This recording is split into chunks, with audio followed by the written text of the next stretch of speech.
morning, Grace Family Church. My name is Dan, and I'm on staff here at the Belido campus.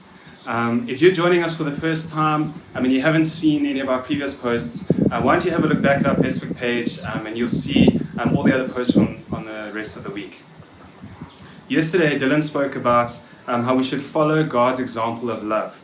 Just as Christ loved us and gave himself up for us, we should do the same for those around us.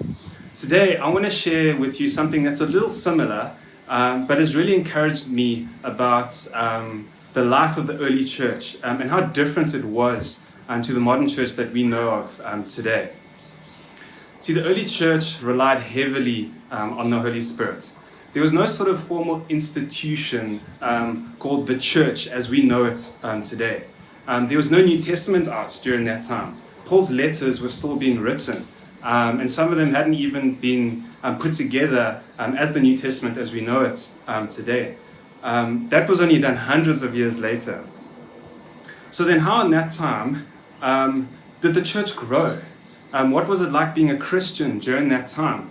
I'm going to read part of a letter that was written during that time of the start of the early church, around 130 AD.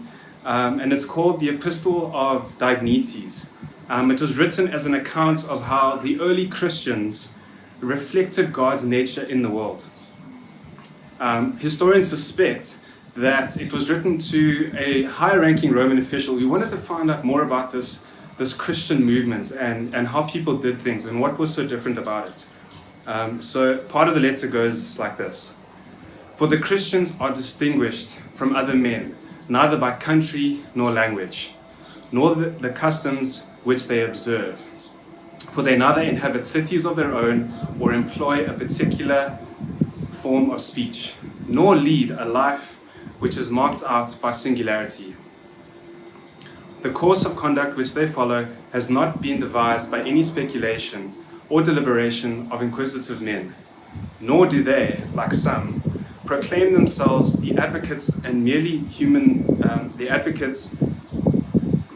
human doctrines, but inhabiting Greek as well as barbarian cities, according as the lot of each of them has determined, and following the customs of the natives in respect to clothing, food, and the rest of their ordinary conduct.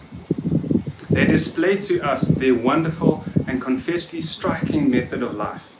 They dwell in their own countries, but simply as sojourners. As citizens, they share in all things with others, yet endure all things as if foreigners. Every foreign land is to them as their native country, and every land of their birth as a land of strangers. They marry as do all, they beget children, but they do not destroy their offspring. They have a common table, but not a common bed. They are in the flesh, but they do not live after the flesh. They pass their days on earth, but they're citizens of heaven. They obey the prescribed laws and at the same time surpass the laws by their lives. That's such an amazing account of how Christians lived back then. But what do we see there? We see a community living in love. We see a community living by the Spirit. Christianity became a way of life. There was no big buildings to meet in or halls to gather in to sing worship and hear a message. The Jews and other religions of that time had those places, but the Christians did not. They met in their homes. They did life together. And most importantly, though, they lived by the Spirit. Galatians 5:13 and 14 says, "You, my brothers and sisters, were called to be free, but do not use your freedom to indulge the flesh. Rather, serve one another humbly in love. For the entire law is fulfilled in keeping this one command, love your neighbor as yourself." See, Paul calls us to live a life of freedom from the ways of this world, and a life for God and for others. At Grace, we talk a lot about loving God, loving people, and making a difference. And by loving God, you will be loving people in turn, with that, making a difference in the communities around you. And that's what the early church did. Jesus said, "Love one another as I have loved you. By this, they will know that you are my disciples." That's how they shared and proclaimed the gospel, by loving each other, by doing life together. And this was completely countercultural in those days, and to some extent it still is nowadays. During this time of COVID-19 and lockdown, I see so many organizations, NPOs, companies, and people helping those around them. Even people who don't profess the faith are doing such good work in the communities around them. They're being a light to the world and fighting the injustices that are around us. There's so much injustice and inequality happening in the world around us that we can feel quite overwhelmed by that. I know I do at times. And we kind of wonder, how can I make a change in this? People are always talking about change and how we can make a change in society. But how do we do that? We talk about systemic racism or systemic injustice, and it's become such a big thing that it's too much to handle.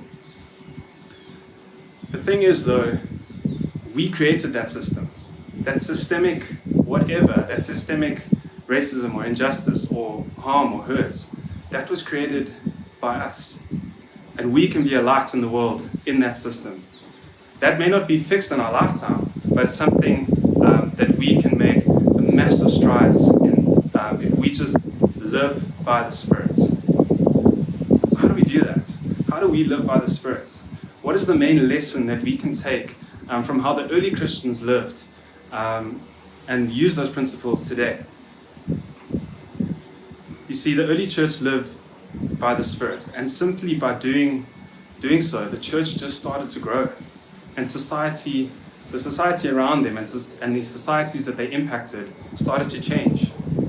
Just imagine a world where there's kindness, where there's patience, there's gentleness, where there's self-control and no greed. Wouldn't you want to live in a world like that? I know I surely would. Galatians 5:22-23 says, "But the fruit of the Spirit is love, joy, peace, forbearance, kindness, goodness, faithfulness, gentleness, and self-control. Against such things there is no law." I remember that last line of the letter that I wrote, that I read. It said, "They obey the prescribed laws, and at the same time surpass the laws by their lives." Don't you think those are such noble and pure qualities to have? By living in the Spirit, that's what happens to us. We become transformed into who God has called us to be. So friends, thank you for joining me this morning. I really pray that you would lean into God, lean into the Spirit during this time, and try and practice peace, joy, love, kindness, self-control. And slowly but surely we would make a change in this world, and we would be able to impact the communities and those around us. Thanks again for joining me. Enjoy the rest of your day. God bless.